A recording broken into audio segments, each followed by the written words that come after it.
Esse é o Encontra-Fluxo, um lugar de troca entre pessoas que contam a sua própria história, que inspiram por suas vivências e que imprimem coragem a cada escolha feita diariamente. Eu sou Geice Araújo, psicóloga da existência, pesquisadora da mente e curiosa por natureza. Senta, pega um café e vem se encontrar com ideias, insights e universos diferentes. É um prazer ter você aqui com a gente. Espero que tenhamos um bom encontro.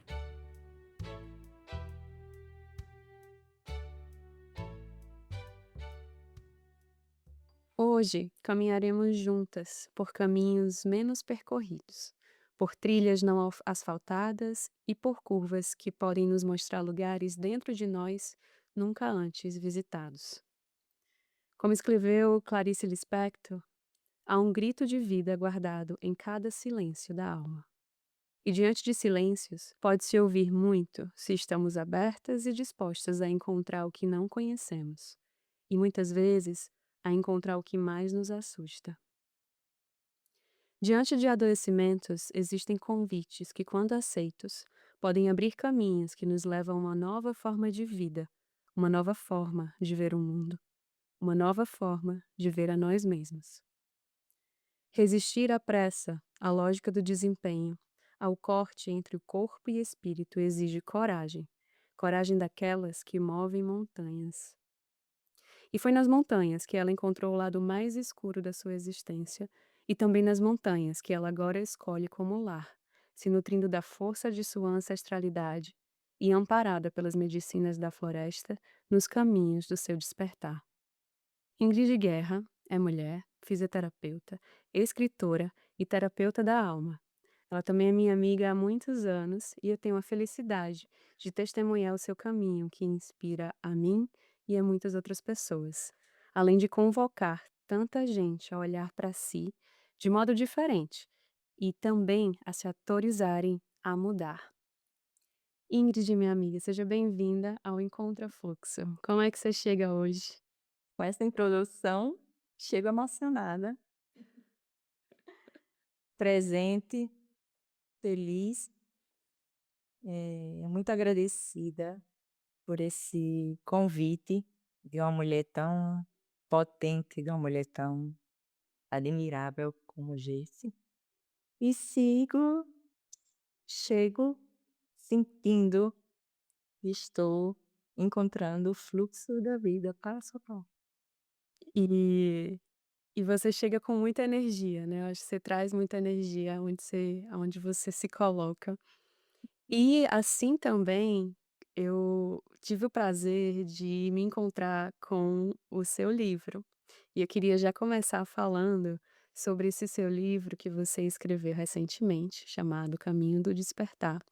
E eu escolho falar sobre esse livro porque ele fala também sobre a sua vida. E aí eu queria ouvir de você, né, dessa mulher corajosa de se colocar no mundo de forma tão vulnerável. Como é que foi esse processo de escrita? E conta pra gente como de onde você veio, como você chegou aonde você está hoje, né, até esse momento de escrever o livro e dar vida a Isabel.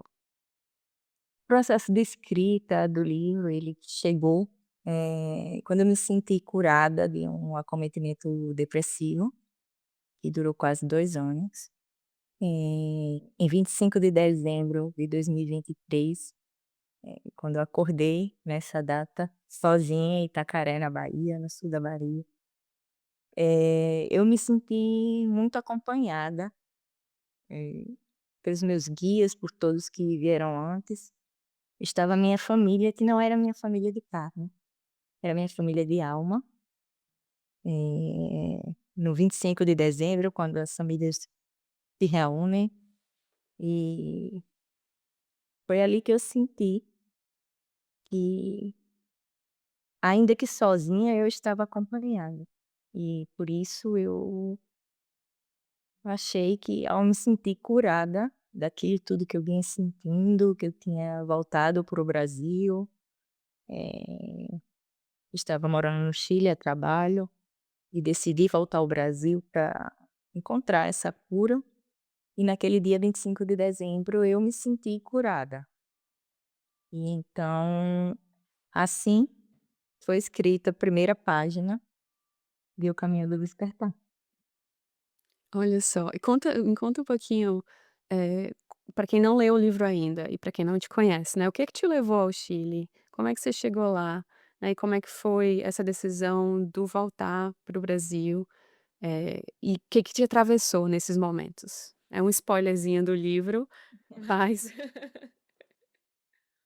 O livro ele traz a história de uma mulher, Isabel, eh, uma mulher bem-sucedida, uma mulher aparentemente muito bem resolvida com seus transtornos, eh, mas que essa mulher encontrou algumas questões de saúde mental ao longo do seu caminho, se aproximava dos entre aí os 35, 36, 37 anos. E, o livro caminha por essas questões de saúde mental, de autodesenvolvimento, de espiritualidade. E eu cheguei até aí através desse processo que eu mesma vivi, né, para criar essa personagem.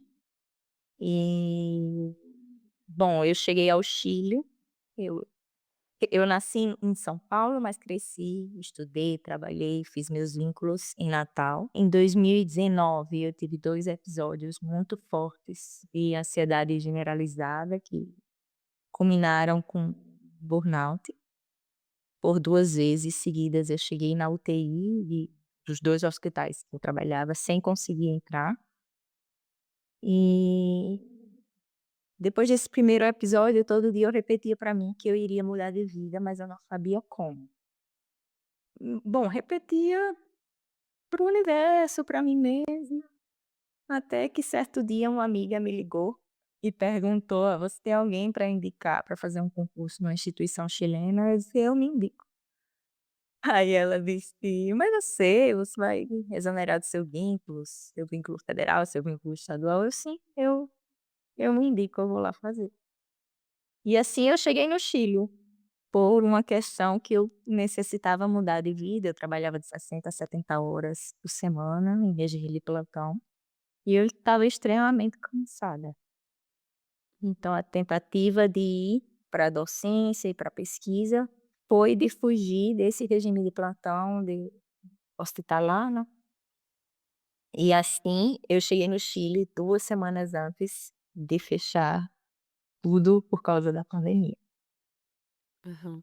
Então a assistência atuando como fisioterapeuta no regime de plantão, você já estava vivenciando esse processo de adoecimento, de esgotamento, né, se a gente fala de burnout, a gente fala de um esgotamento físico, mental, emocional que, assim, consome é como se estivesse consumindo o nosso ser mesmo, e não à toa você estava numa carga de trabalho gigantesca e 60 horas por semana é muita coisa, né, eu imagino que não tinha espaço para as outras versões de Ingrid, além da versão fisioterapeuta, né, a versão mulher, a versão amiga, hobbies e cuidado, autocuidado, exercício físico, eu acho que essas outras coisas tão necessárias para você, enquanto ser humano, não tinha muito lugar, não tinha muito espaço com essa rotina, né. Então na tentativa de mudar isso, você foi para o Chile, aceitou esse desafio de voltar para academia, então você já tinha o doutorado, né, quando você estava na assistência, de voltar para academia como pesquisadora e também no ensino, e aí chegou no Chile e tudo fechou. E aí chegar num lugar que é um lugar novo, com uma cultura diferente, uma língua diferente, sem tanta rede de apoio, sem tantos amigos, sem conhecer muita gente, de repente a pandemia, que naturalmente já nos isolou, né, então, além de estar isolado fisicamente por conta de algo que a gente viveu enquanto coletividade, também tinha um agravante que era estar num lugar novo, num desconhecido. Eu imagino que isso foi extremamente difícil para você, né, e o que que aconteceu então desses assim que fechou, e aí como é que você se encontrou no meio disso tudo? A pandemia em si, como você trouxe, foi um momento muito determinante na vida de grande parte das pessoas, né. Na minha, isso, eu mudei de país, você mais que ninguém sabe que morar fora do nosso país é muito desafiador.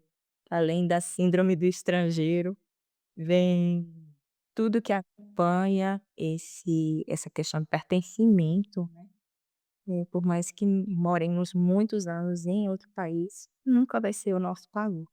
E a partir disso, eu cheguei com a pandemia e sem rede de apoio. Então eu me vi num apartamento de 45 metros quadrados, num outro país, num novo emprego, tendo que receber alunos que falavam outras línguas, na modalidade online. Enfim, foi mais um estresse, né, para o meu corpo, e para minha saúde em geral, que eu o que eu estava tentando recuperar, eu piorei. Então eu vi que, bom, com esse mergulho interno que essa oportunidade me ofereceu, eu vi que não adiantava mudar de país, se eu não mudasse dentro. E aí começou, na verdade, durante esse mergulho eu percebi, né, mas aí foi mergulhando e mergulhando, mergulhando, encontrando várias outras nuances do que acompanha esse processo de que de quando fazemos essa autoanálise, né, profundamente. Uhum.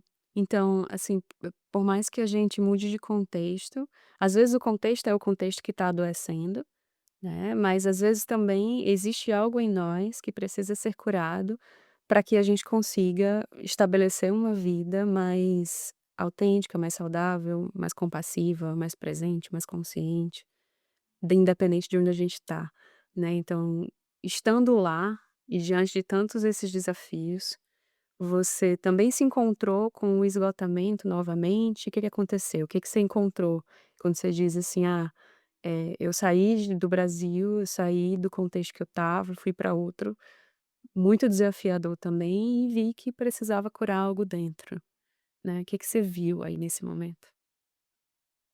É, era questões diferentes, era o contexto diferente, mas que internamente me levaram para o mesmo lugar de esgotamento, né, como eu falei, e que eu percebi que eu precisava mudar questões internas, questões que eram minhas, e não tinham a ver, eh, tinham a ver indiretamente com o contexto, mas que eu poderia mudar se eu resolvesse internamente. Então, quando abriu a possibilidade de trabalhar presencial, eu me deparei com um mundo corporativo. E o mundo corporativo, bom, é aquilo que a gente já conhece, né, da produção, de reuniões intermináveis, de muitas brigas de ego, de pessoas com intenções e valores diferentes dos meus, e acabou que isso foi me aprisionando, aprisionando cada vez mais e, eh, intensificando toda aquela dificuldade que tinha de ser estrangeira, de estar sem rede de apoio, de estar numa sobrecarga de trabalho que ainda que eu estivesse vigilante para que não repetisse o que eu fazia no Brasil, eu não consegui não repetir uma porcentagem disso. Então, essas questões intensificaram, eu achei que eu ia melhorar e entrei num quadro que piorou, porque paralelo ao burnout chegou a depressão. Uhum.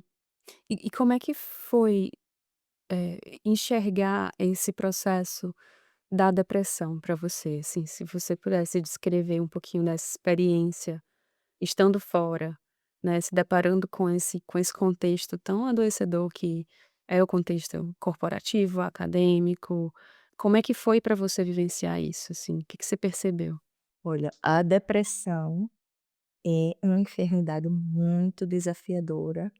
Eu bom, eu sempre tive uma saúde no geral boa, eu diria, mas me perceber tendo que parar meus afazeres e precisar de atestados médicos, isso me colocou no lugar de não servir, de como se eu não fosse capaz de servir mais à sociedade.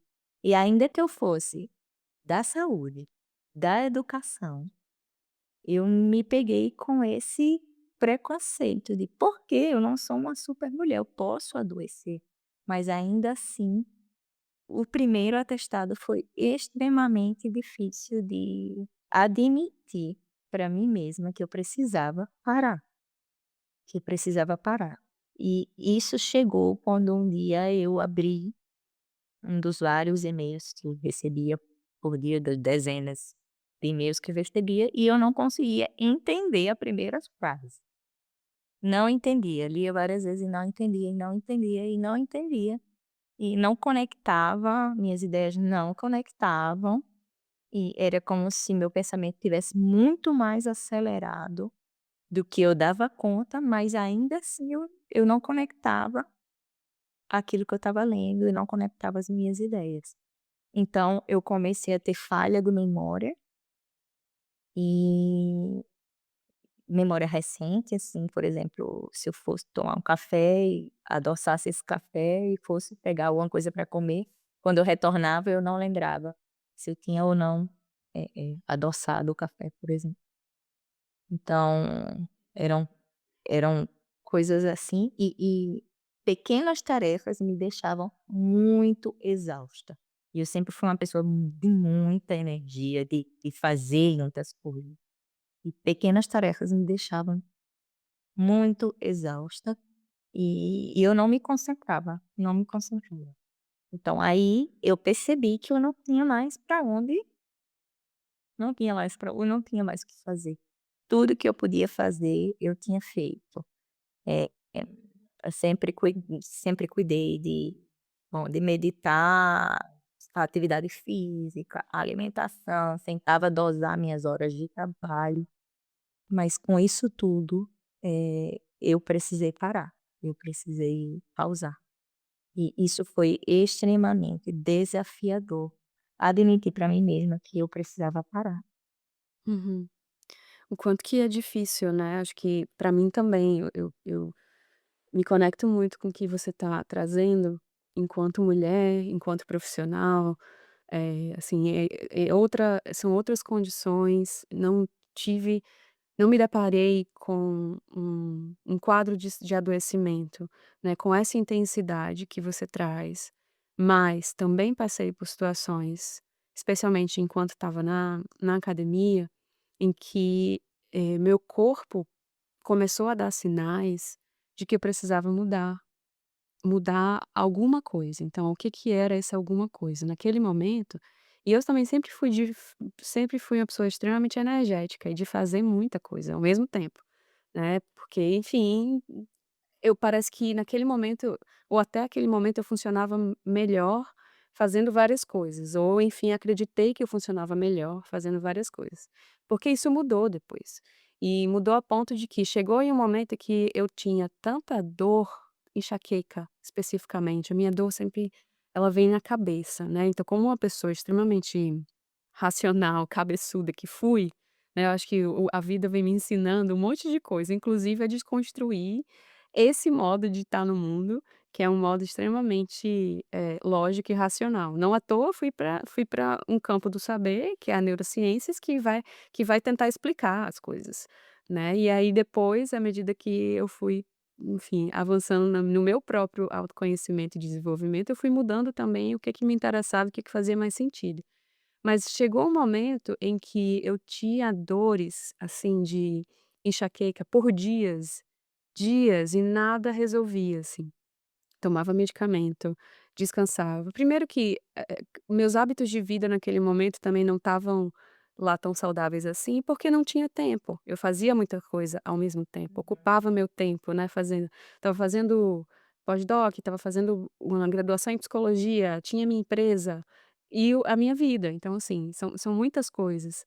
E então chegou, o meu corpo ele começou a reclamar, começou a gritar, por que não dizer, e eu precisei fazer escolhas, né, e aceitar que eu não era capaz de dar conta, daquilo tudo foi muito difícil. Porque a gente aprende que a gente dá conta de tudo, tudo que a gente quiser, e não é assim. Não é assim, especialmente dependendo dos contextos que a gente que se coloca, que tem outras dinâmicas, né, que afetam a nossa a nossa experiência e a nossa visão até mesmo de nós mesmos. Então, por mais que eu quisesse estar em vários lugares, eu não conseguia mais estar em vários lugares. E admitir isso e fazer escolhas foi muito difícil, mas no momento em que eu fiz escolhas, que eu tive que abrir mão de alguns desses lugares que eu ocupava, a dor foi se resolvendo por si mesma. Porque eu abri espaço, eu comecei também a colocar outras atividades na minha rotina e outros vínculos que me nutriam muito mais em termos de alma mesmo, e isso fez com que a minha qualidade de vida mudasse completamente. A estar na academia ainda me trouxe até hoje, assim, terminei meu doutorado há muitos anos atrás, há o quê? 6 anos atrás, 7 anos atrás. Mas ainda tenho resquícios daquele estilo de produção, da pressão, de ter que estar sempre fazendo alguma coisa e nunca é suficiente. E tem sempre algo a ser feito. Final de semana, não tinha final de semana, né, estava sempre lendo um artigo, pensando numa análise, e isso tomou a minha existência, que até hoje, às vezes, eu acordo de madrugada achando que eu esqueci alguma coisa no laboratório, que eu nem estou mais no laboratório, para ver o nível, né, de como que as coisas nos impactam tão profundamente, consciente e inconscientemente, e a gente vai carregando resquícios disso. Então, te ouvindo me fez refletir sobre isso, assim, né, na minha própria experiência enquanto gente, enquanto mulher, lidar com o eu não dou conta e eu tenho que fazer escolhas pensando em mim, não no que vão pensar de mim, pensando em cuidar desse corpo, dessa mente, desse espírito, envolve abrir mão de espaços, identidades, até mesmo relações. E não é fácil fazer isso. Isso vem com luto, isso vem com o se olhar de um outro modo, isso vem com crítica, autocrítica.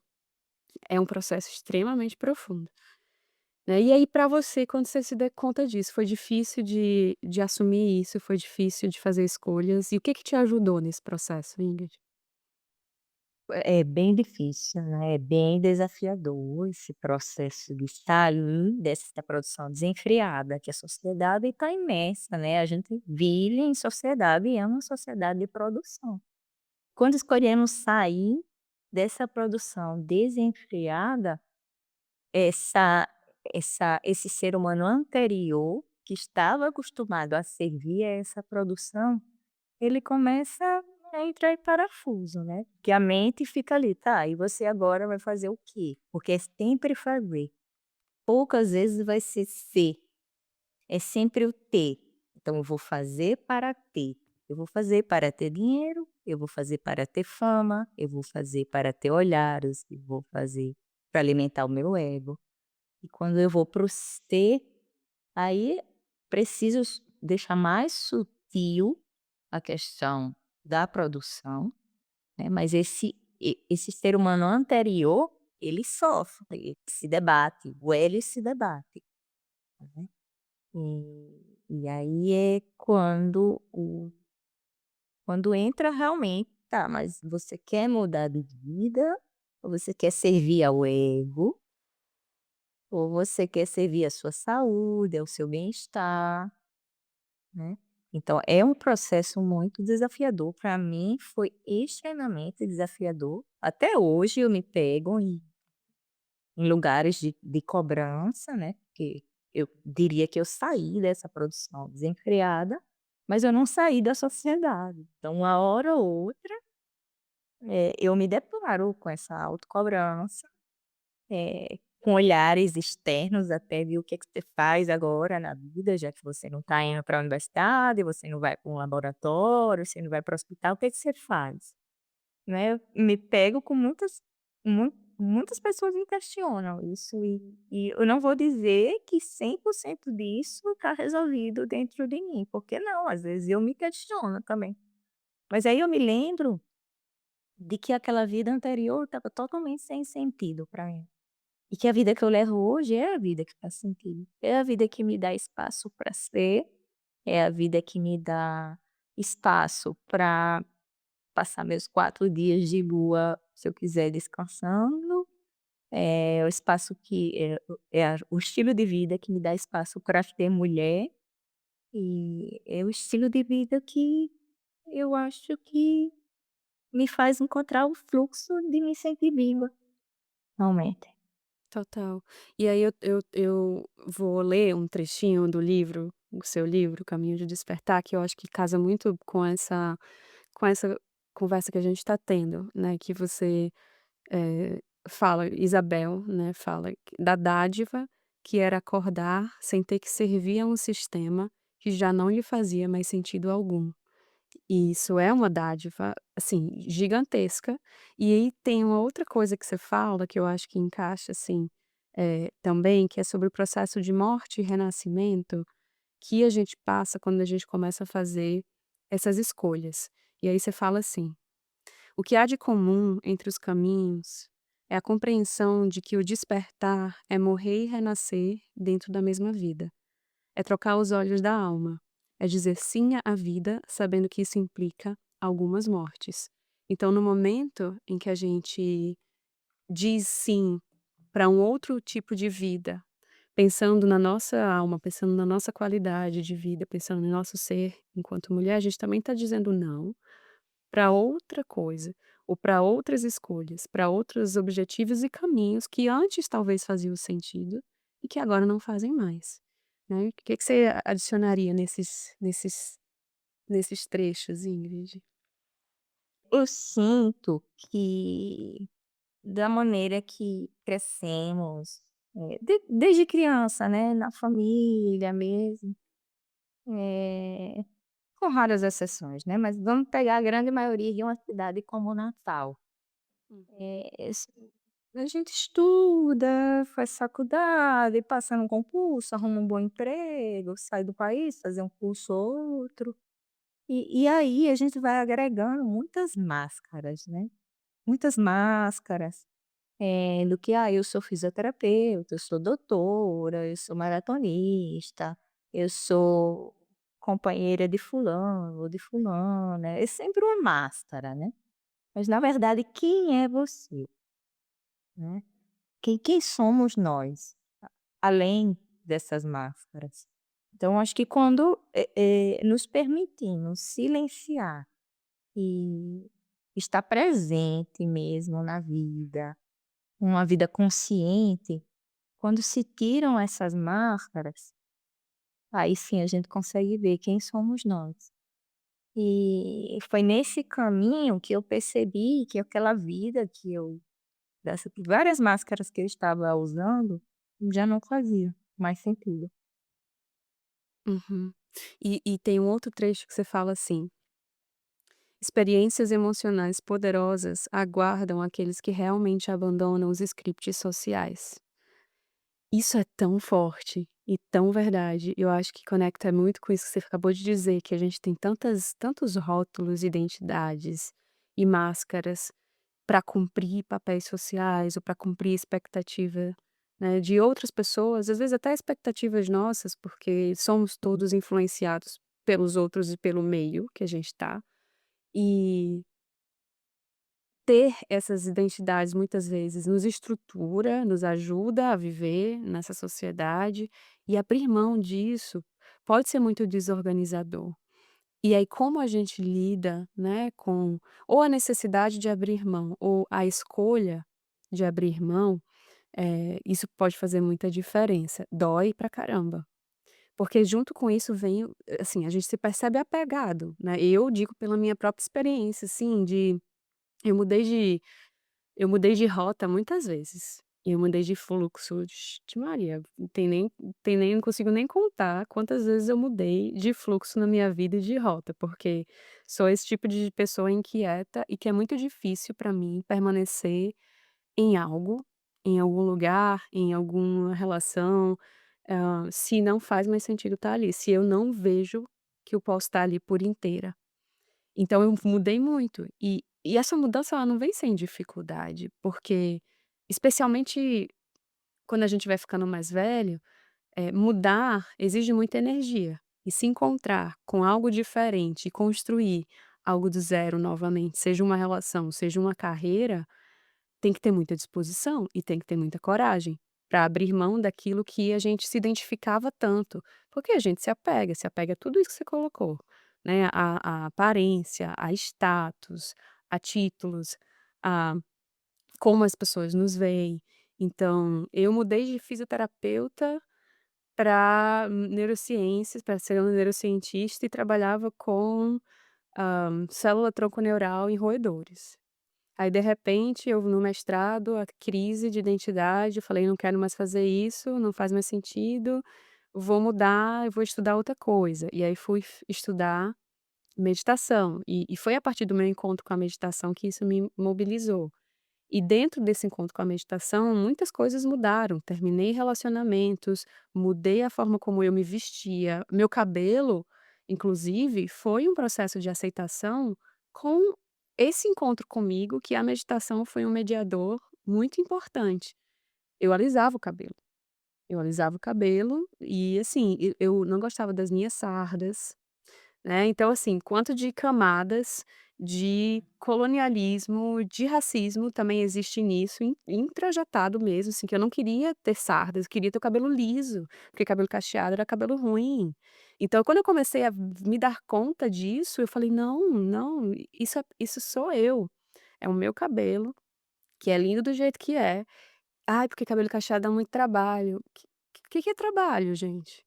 E assim, eu quando eu comecei a aceitar a minha cor, quando eu comecei a aceitar o meu cabelo, quando eu comecei a aceitar de onde eu venho, quando eu comecei isso me empoderou de uma forma, isso me deu uma força de estar em mim, de estar no meu centro, que hoje, assim, eu acho meu cabelo lindo, cacheado do jeito que é, uso pouquíssima maquiagem, amo as minhas sardas, amo a minha cor, levo isso, assim, se eu puder exaltar isso, eu vou exaltar, porque isso diz da minha ancestralidade, isso diz de mim, e foi libertador, né, então passar mais uma vez, não foi fácil me deparar com tudo isso que estava introjetado dentro de mim, e sair, meio que renascer de um outro modo.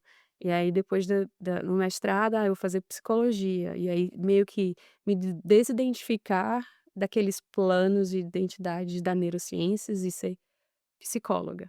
Daí eu vou e saio do país. E aí me encontro com uma nova Geise, com um novo modo de ser, e que não vem sem dificuldades, e que exige de mim essa flexibilidade de mudar e de ver o que que para mim faz sentido agora, né. Então essas experiências emocionais poderosas, que aguardam aqueles que realmente abandonam os scripts sociais, isso é muito real.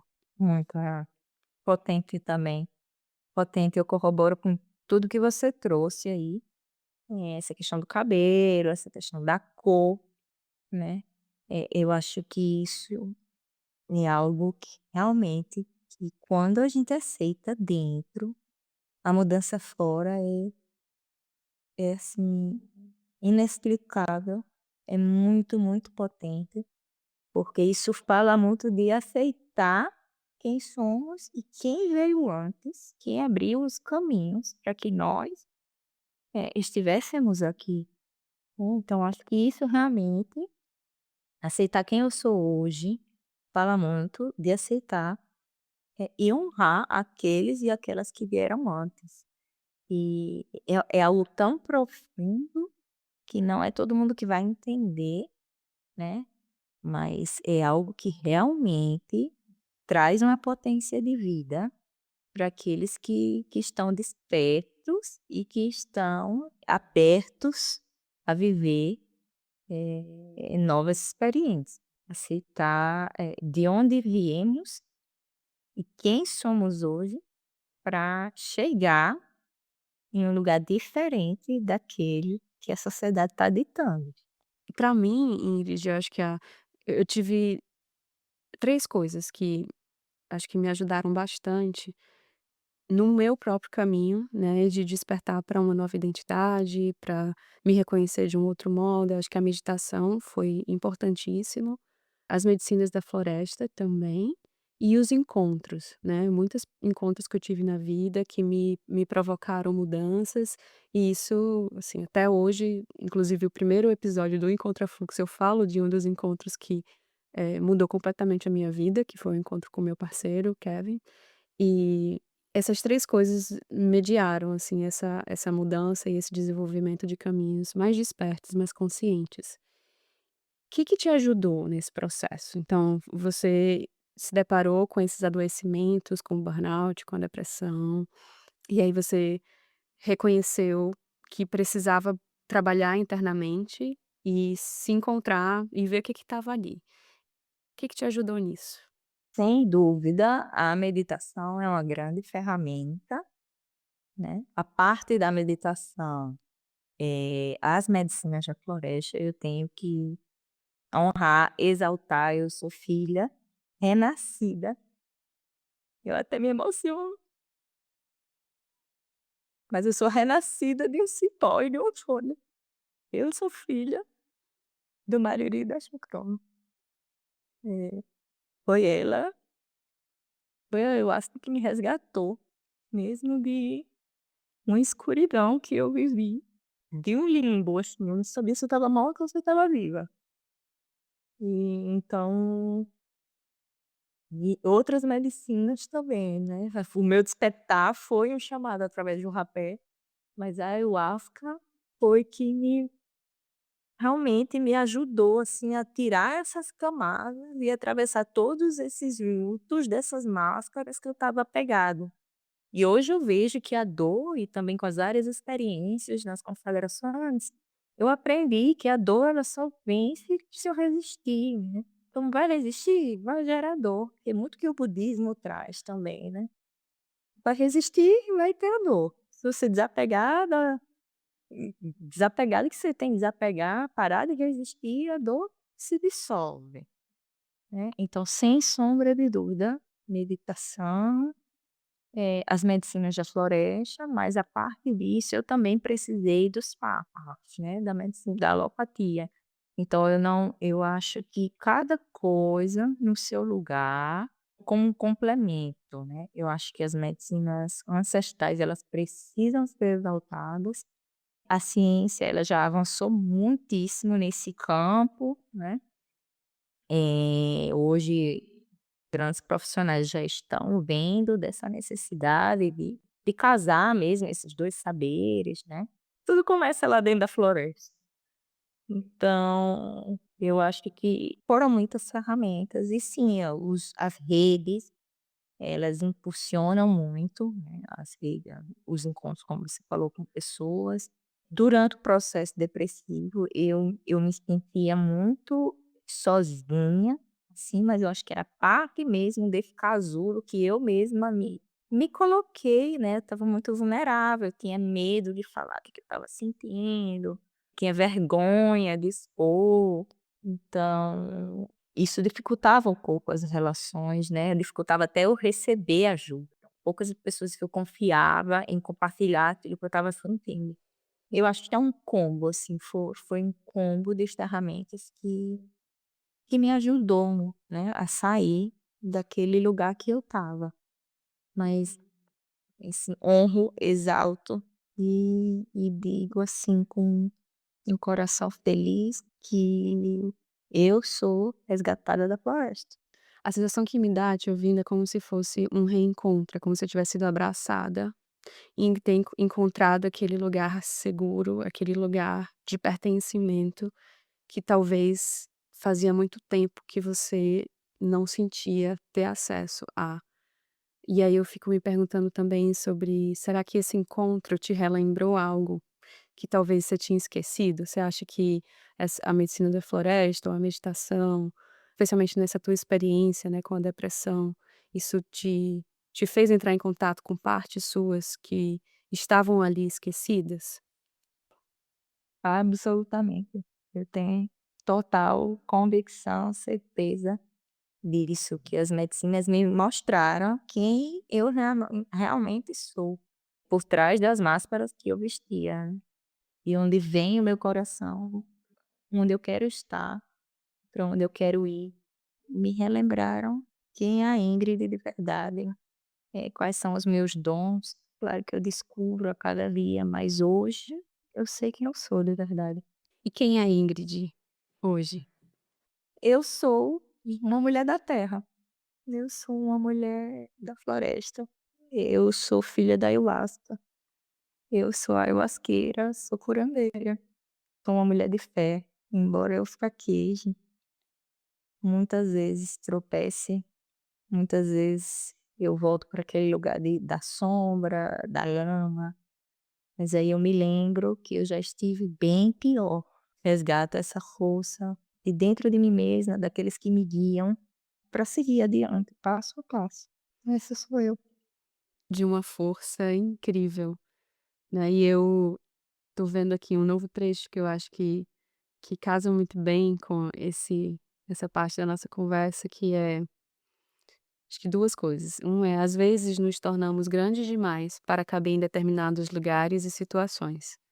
Então quando você começa a se reconhecer como essa curandeira, como essa mulher forte, como essa filha da floresta, caber em outros lugares que talvez não enalteçam ou não fortaleçam esse seu lado, que é seu e que você se autoriza a ser, né, porque também tem o processo de autorização da gente aceitar o nosso próprio poder, seja um poder de cura, poder de ensino, que não é simples se autorizar a estar nesse lugar. E aí, no momento que a gente se autoriza e assume isso, é difícil caber. É difícil caber em lugares que não sustentam essa grandiosidade, que não sustentam a nossa inteireza. E se é para estar em lugar que não sustenta a nossa inteireza, eu, Jace, prefiro não estar. Para você, eu ouço isso na tua fala também, assim, de assumir. Você se assume, você muda tudo, muda trabalho, muda relacionamentos, muda a forma de ver o mundo. Muda a forma de se vestir. Eu me lembro de uma das experiências que eu tive com a ayahuasca, primeira experiência com a ayahuasca, que a serpente veio muito forte na minha visão, assim, e o que veio com isso foi que eu precisava respeitar a minha natureza impermanente. E essa natureza impermanente foi representada pela mudança de pele da serpente. Então eu via eu via a serpente mudando de pele, e o quanto que isso é muito real na minha vida hoje, quando eu me permito olhar para mim como uma pessoa que está mudando, é como se eu estivesse realmente trocando de pele a cada vez que eu faço uma escolha, e que essa escolha ela tá mais alinhada com os meus valores e com quem eu sou hoje, se eu tô consciente dessas escolhas, porque às vezes a gente escolhe de modo mais inconsciente, seja motivado pelo contexto que a gente está vivendo, pelas necessidades que a gente tem enquanto ser humano, mas se é mais consciente, eu vou me aproximando e me aproximo do meu poder, eu sinto que eu fico muito mais forte quando eu sou autêntica, né, e eu ouço isso na tua fala também. Perfeito, é uma questão de ocupação de espaço, né, de reconhecimento mesmo de quem eu sou, de onde eu vim, de onde eu vou, quem eu estou agora. Então, quando eu reconheço isso e ocupo esse espaço, aí o que eu era antes, eu vou precisar fazer essa troca de pele, como a serpente mesmo. A natureza toda hora está ensinando, né, com as estações do ano, com o dia e a noite, com as fases da lua, tamanho de fauna e flora que temos.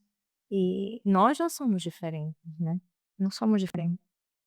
Mas é isso, seguimos como ser humano, Maria tentando ser Jace, José querendo ser Lucas, e um cavalo ele não quer ser um cachorro. O cavalo só quer ser um cavalo, né.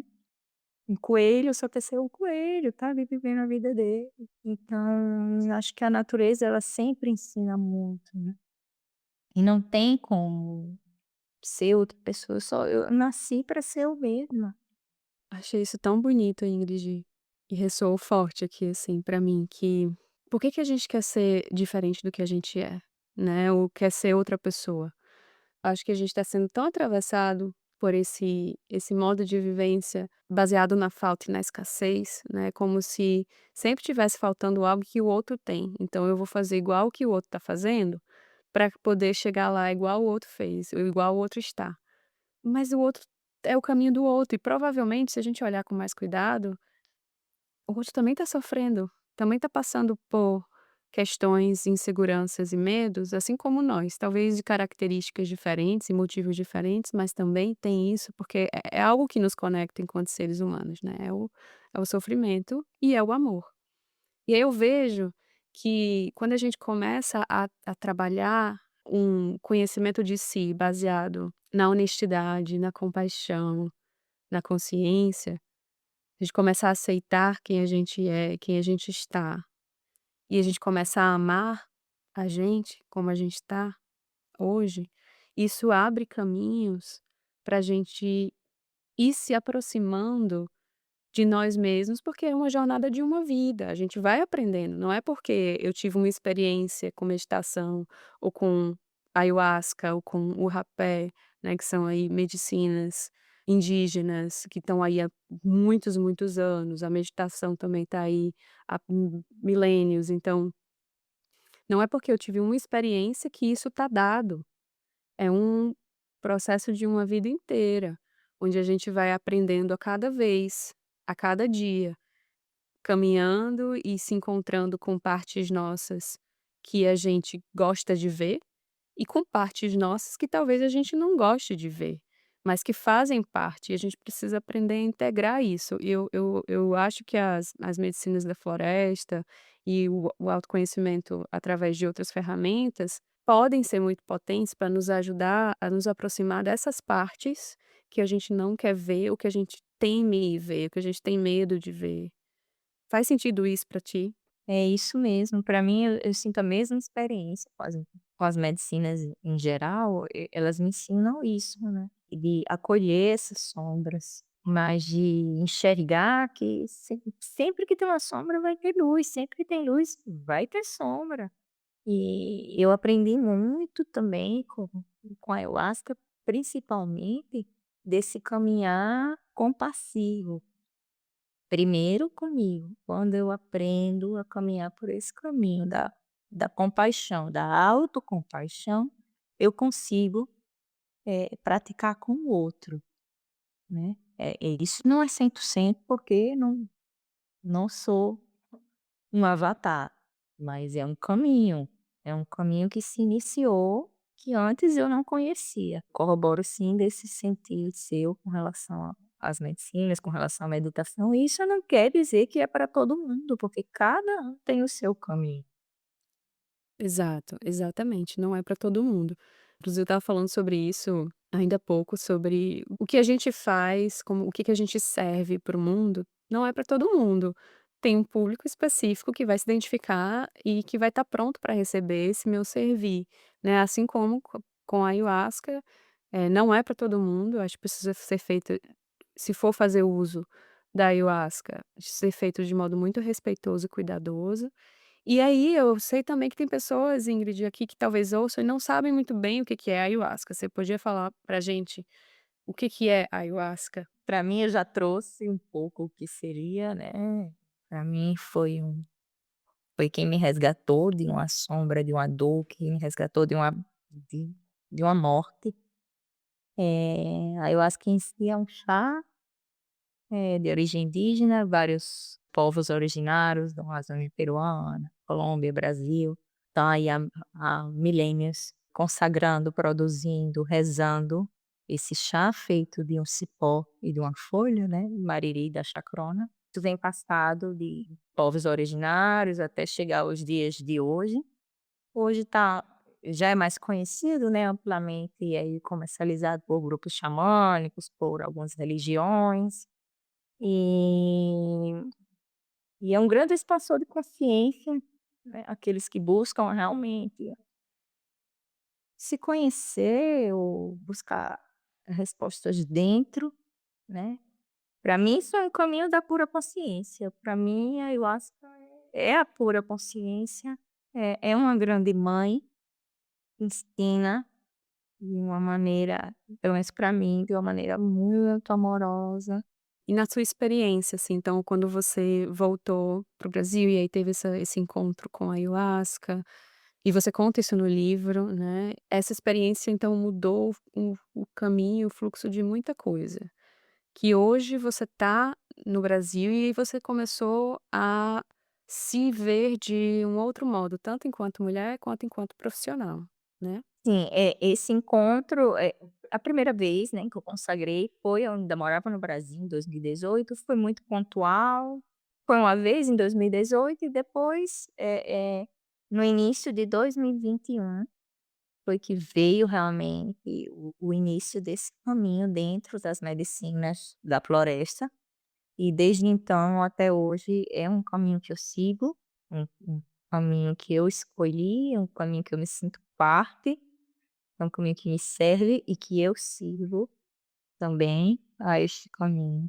Se você pudesse compartilhar, assim, o maior ensinamento até hoje que a ayahuasca te trouxe, existe esse maior eu sei que é difícil categorizar, assim, mas eu fiquei pensando, acho que se você pudesse falar o que que a ayahuasca te ensinou até hoje, que você leva contigo, qual seria esse ensinamento? Eu acho que respirar na dificuldade, respirar no quando vem realmente as dificuldades, quando vem aquela força que você está no mal-estar e a única coisa que tem é respira. Respira, seja paciente, e o que não serve, manda embora. Esse é o grande aprendizado, assim. Cada consagração é diferente, mas isso, para mim, sempre vai ser igual em todos. Isso é meio que fundamental, né. Eu acho que se conecta comigo também, pra mim o maior ensinamento foi sobre impermanência. Vai passar. Hum. A dificuldade tá aqui, mas ela vai passar. Não significa que ela vai embora por completo, porque o passar pode ser também o transformar, e pode vir uma outra dificuldade, mas passa. E eu vejo que na minha experiência, tanto com as medicinas, quanto com a meditação, a observação do que está acontecendo é amparada muito a forma como eu estou nas experiências, por essa certeza de que está tudo mudando. E por pior que pareça a situação naquele momento, aquilo também vai passar, aquilo também vai mudar. E a respiração é o meu meio também de atravessar. Então, como o que é que me ajuda a atravessar os momentos de dificuldade? Respiração e saber que isso vai passar. Se eu acredito, ou se eu olho para isso de modo como se aquilo fosse algo permanente, que vai ficar ali para sempre, isso para mim me dá uma sensação até no corpo, assim, de claustrofobia. É como se eu tivesse presa dentro daquilo que é rígido. E eu acho que a vida não é rígida. As experiências não são rígidas. Elas se transformam, mesmo as experiências mais escuras que a gente tem, né, nos meus momentos quando eu tenho minhas variações de humor, que eu tô num humor mais deprimido, que lá é difícil acessar essa certeza de que vai passar, eu lembro, e é isso que o meu treino antes ajuda a atravessar o momento de dificuldade, porque eu relembro da minha própria natureza e da natureza das coisas, que é impermanente. Eu acho que a ayahuasca me ensinou muito isso, a minha meditação me ensinou muito isso. Isso me ajuda a atravessar aqueles momentos mais difíceis, isso me ajuda a ser um pouco mais gentil comigo, quando eu vejo que tem pensamentos mais críticos, quando eu vejo que tem pensamentos que são mais densos, que querem me colocar em um outro lugar, e aí eu olho para aquilo, eu testemunho aquilo, e eu lembro desses ensinamentos. Então acho que a respiração é meio, e essa certeza de que as coisas estão mudando o tempo todo, também me alivia, me dá um certo alívio, sabe. Ingrid, teve resistência? Quando você começou a ver esse outro lado seu, ou quando você começou a ver essas mudanças que estavam acontecendo, você se percebeu resistindo a essa mudança? Houve muita resistência, muito apego à Ingrid anterior. Eu confesso que para sair do Brasil para o Chile, não, porque era uma coisa que eu estava muito certa que eu tinha que ir. Hum. Então, exonerar do cargo federal e estadual não foi. Foi pelo contrário, eu me senti livre, eu me senti muito certa que era aquilo que eu tinha que fazer. Em contrapartida, me desfazer do vínculo internacional foi mais difícil, porque eu já estava naquela dor da depressão, já estava sentindo que, bom, eu não sei, eu consigo mais fazer nada, e nem sequer ficar aqui eu consigo, eu me sentia inválida. Então eu precisei deixar chegar, assim, num lugar de não aguentar mais mesmo, para dar o basta e dizer: "Não, agora", porque ou era aquilo ou eu não saía. Não saía daquele lugar sombrio que eu estava.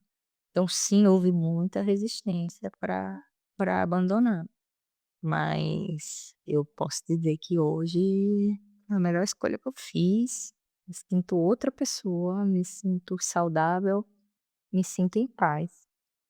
Isso me lembra uma fala, tem um seriado que é super interessante, não sei se você já assistiu, que chama The Midnight Gospel, que tem na Netflix. É tipo um desenho, e é um desenho cheio de cores, muitas cores. É tipo, às vezes eu precisei assistir 2, 3 vezes o mesmo episódio, porque dependendo do que você escolhe prestar atenção, você percebe coisas diferentes. Se é no que está acontecendo no movimento, que é meio caótico, se é o que eles estão falando, ou se é o conjunto da coisa. Então assim, tu já assistiu essa série? Não. Super interessante. Eles falam de psicodélicos, eles falam de opioides, eles falam de meditação, de expansão da consciência.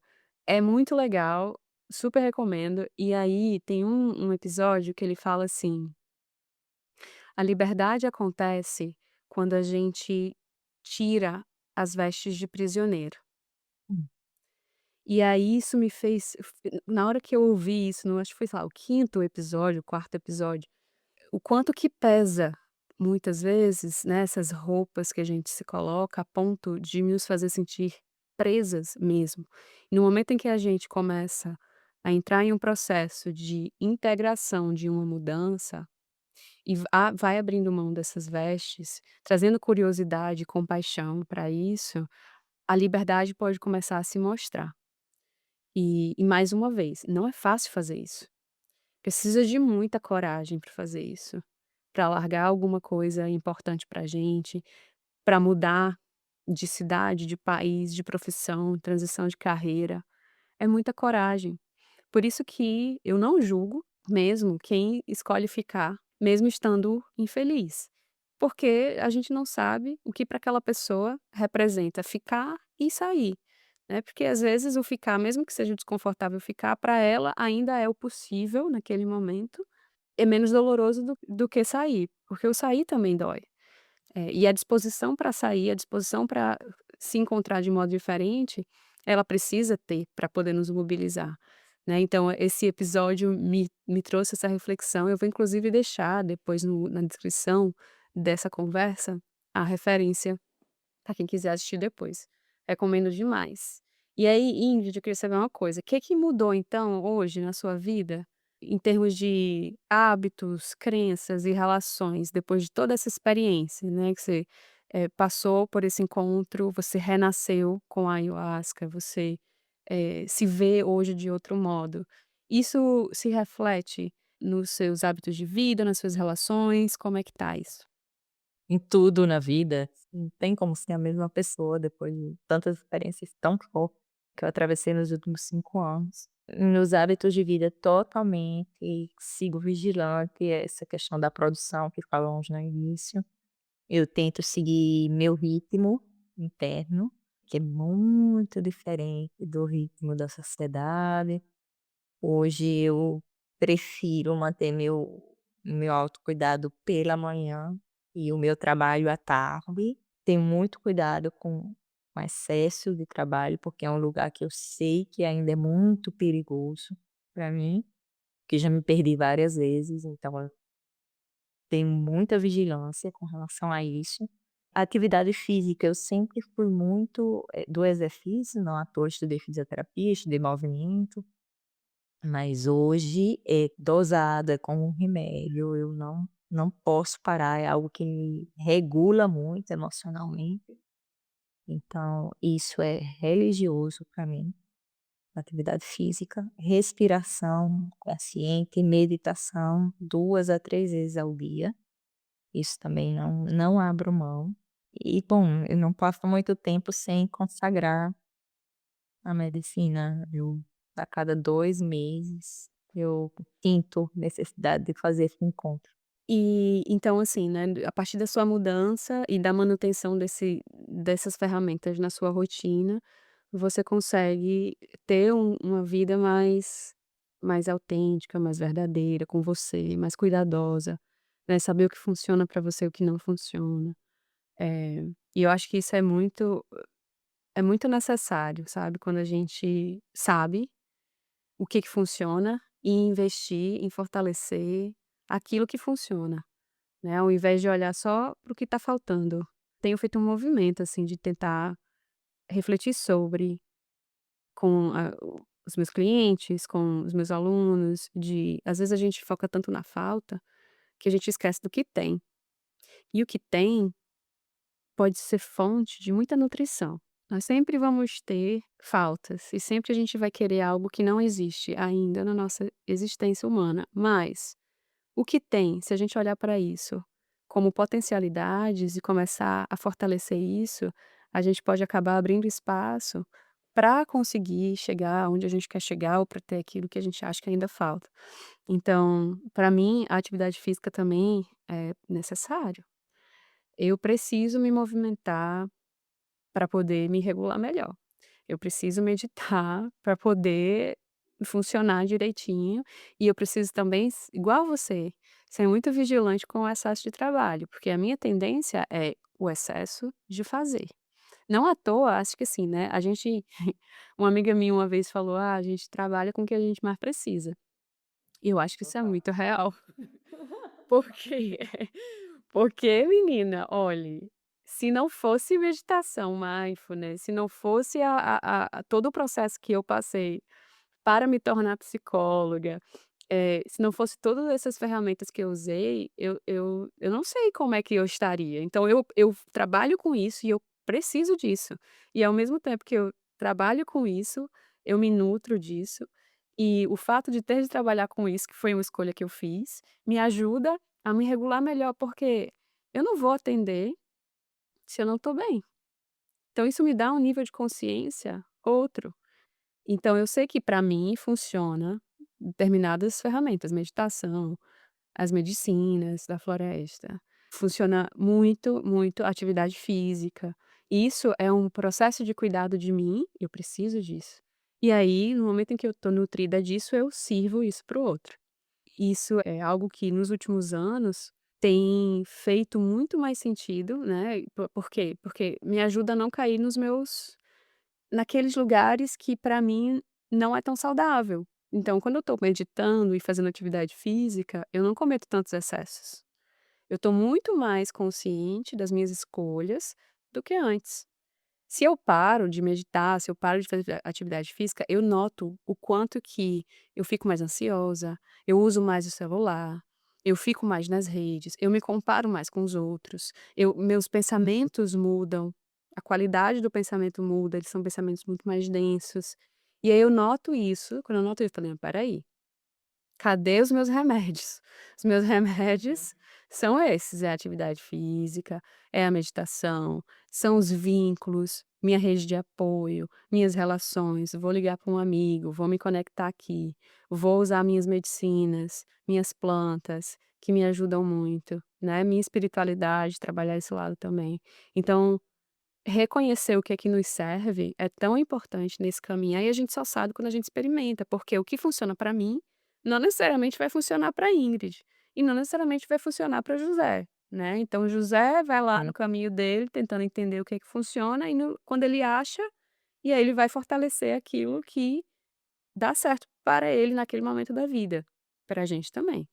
Então, para quem está ouvindo, né, eu e Ingrid, a gente passou por um processo, assim, das ferramentas serem semelhantes.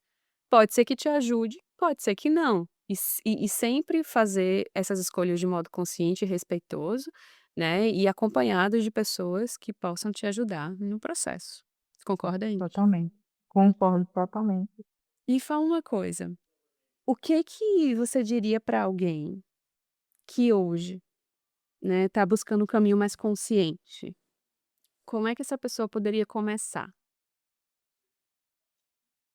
É uma boa pergunta essa. Eu diria que, eh, tentando exercitar essa questão da presença, sabe, a presença, os sentidos, né, prestando atenção ao sabor da comida, ao sabor de uma bebida, a um cheiro, a observar detalhes de uma rosa, de uma folha, de uma planta, viver mais a natureza. Eu acho que isso é tão simples, mas ao mesmo tempo tão complexo e que traz tantos benefícios, mas que, bom, nessa vida mesmo que tantos escolhem, que eu já escolhi, já estive imersa, eu não tinha tempo de fazer. Então quando eu comecei a fazer, me utilizar desses recursos, eu comecei a entender que o ritmo do meu corpo precisava ser outro, né. Eu comecei a observar que a natureza tem um ritmo próprio dela. E que nós humanos é que vamos empurrando os limites do nosso corpo para lugares que chegam a denegrir a nós mesmos. Eu diria que era isso, assim, voltar para essa presença, um almoço consciente, uma conversa mais consciente e mais presente, assistir ao pôr do sol, um banho de mar, sentindo aquela água, aquela temperatura, o cheiro do mar, temperatura da água de um rio, de uma cachoeira, tudo isso serve muito. Eu começaria por aí. É voltar para o corpo, né, é voltar para Sim. casa.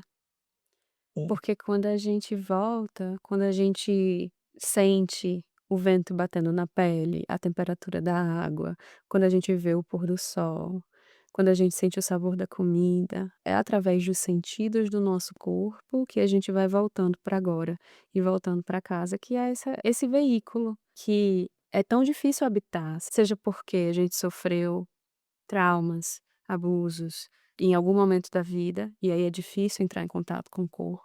Seja porque a gente nunca foi ensinado a estar nesse corpo, seja porque a gente foi ensinado a odiar o corpo que a gente tem e a estar sempre comparando com o resto e sempre olhando pelo olhar da falta e do defeito, e aí a gente começa a ter uma relação difícil com esse corpo.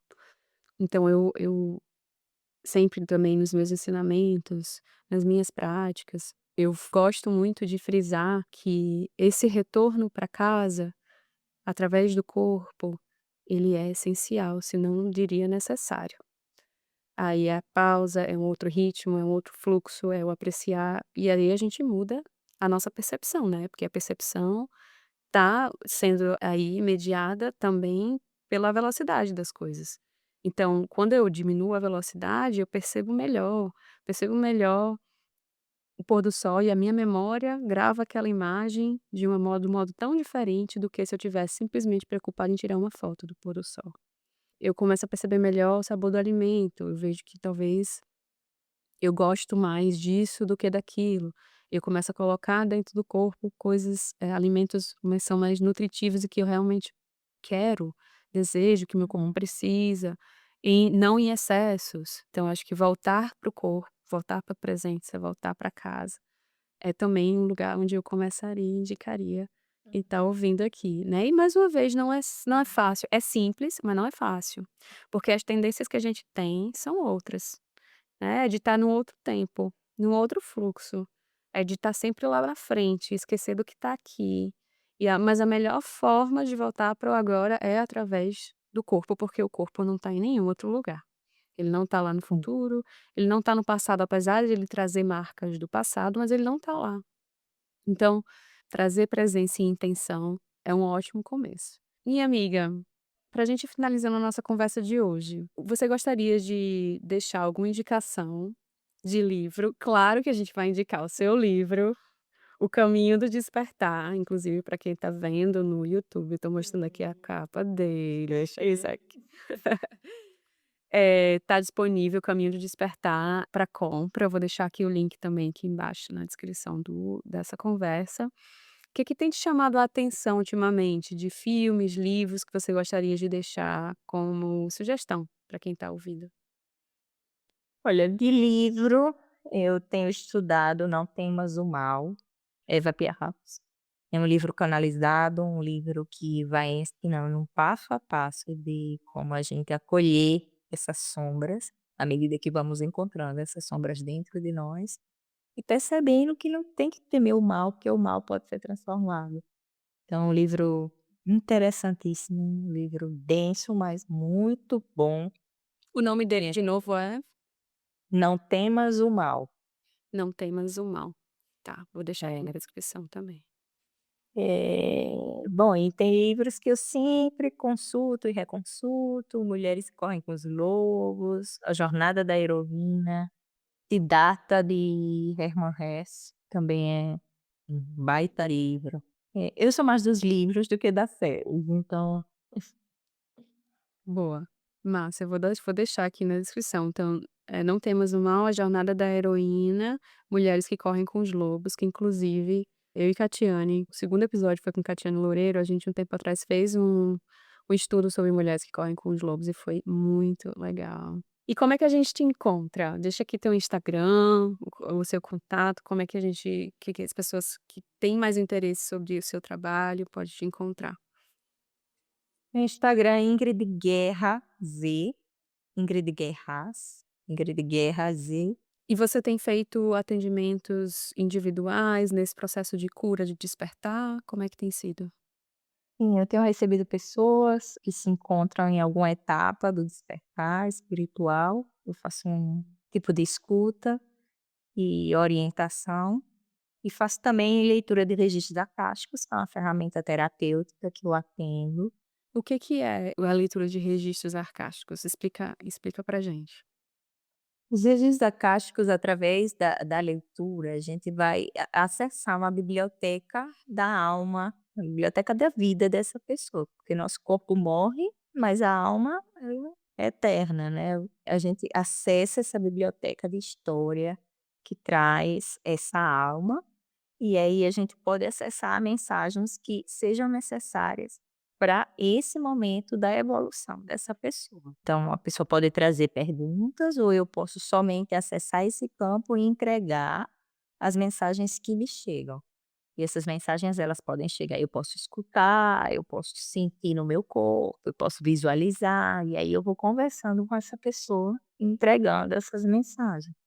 Então, para quem tiver interesse de ter acesso a esse tipo de serviço, só falar com Ingrid lá no Instagram. Também vou deixar aqui embaixo o contato dela para vocês seguirem e saberem mais sobre o que ela está servindo ao mundo. Meu amor, muito obrigada pelo seu tempo, muito obrigada pela sua sabedoria, pelo seu processo. Tem um outro trecho que eu queria falar aqui para a gente encerrar, que você fala assim: sempre que acendemos a luz do outro, acendemos a nossa. E quando a gente acende a nossa própria luz, a gente também está acendendo a do outro, né. Então muito obrigada por você acender a sua luz e ajudar a iluminar também outras pessoas. Isso me remete, né, à ideia de interconexão, do quanto que o processo de cura individual é também um processo de cura coletivo. Se eu trabalho em mim, se eu estou nesse processo, eu estou também ajudando tanto a quem está aqui, como a quem já esteve aqui e a quem vai vir depois. Então muito obrigada por ser luz nesse nosso caminhar. Ah, eu que agradeço, gente. Você é uma pessoa, uma mulher grande, uma mulher que inspira outras mulheres, uma mulher que pega na mão mesmo de quem quer crescer junto com você. Eu acho que enquanto mulheres, enquanto humanidade, precisamos realmente disso. O trabalho que eu faço por mim de autodesenvolvimento, com certeza é um trabalho também para o coletivo, como estava escrito nesse trecho, e é o que eu acredito fielmente. Então eu que agradeço esse convite. Para mim é uma honra estar aqui, compartilhar desse momento. Sinto muito orgulho da sua trajetória. Essa menina que eu vi entrar na universidade, antes, né, dos primeiros dias de universidade. E hoje eu tenho muito orgulho da sua história, de onde você veio, de onde você chegou. Eu tenho certeza que você vai chegar ainda. Muito obrigada. Fico tão feliz e orgulhosa da gente construir essa existência juntas. Também expresso aqui quanto você me inspira pela sua coragem, pela sua resiliência e, mais uma vez, agradeço pelo teu despertar e pelo teu tempo, tua presença, tua sabedoria. Que a gente consiga seguir juntas, segurando a mão, porque juntos a gente vai mais longe. Obrigada, minha amiga. Um beijo pra você. Gente, gostaram desse episódio? Curte aqui, compartilha com um amigo, segue a Ingrid e até o próximo encontro.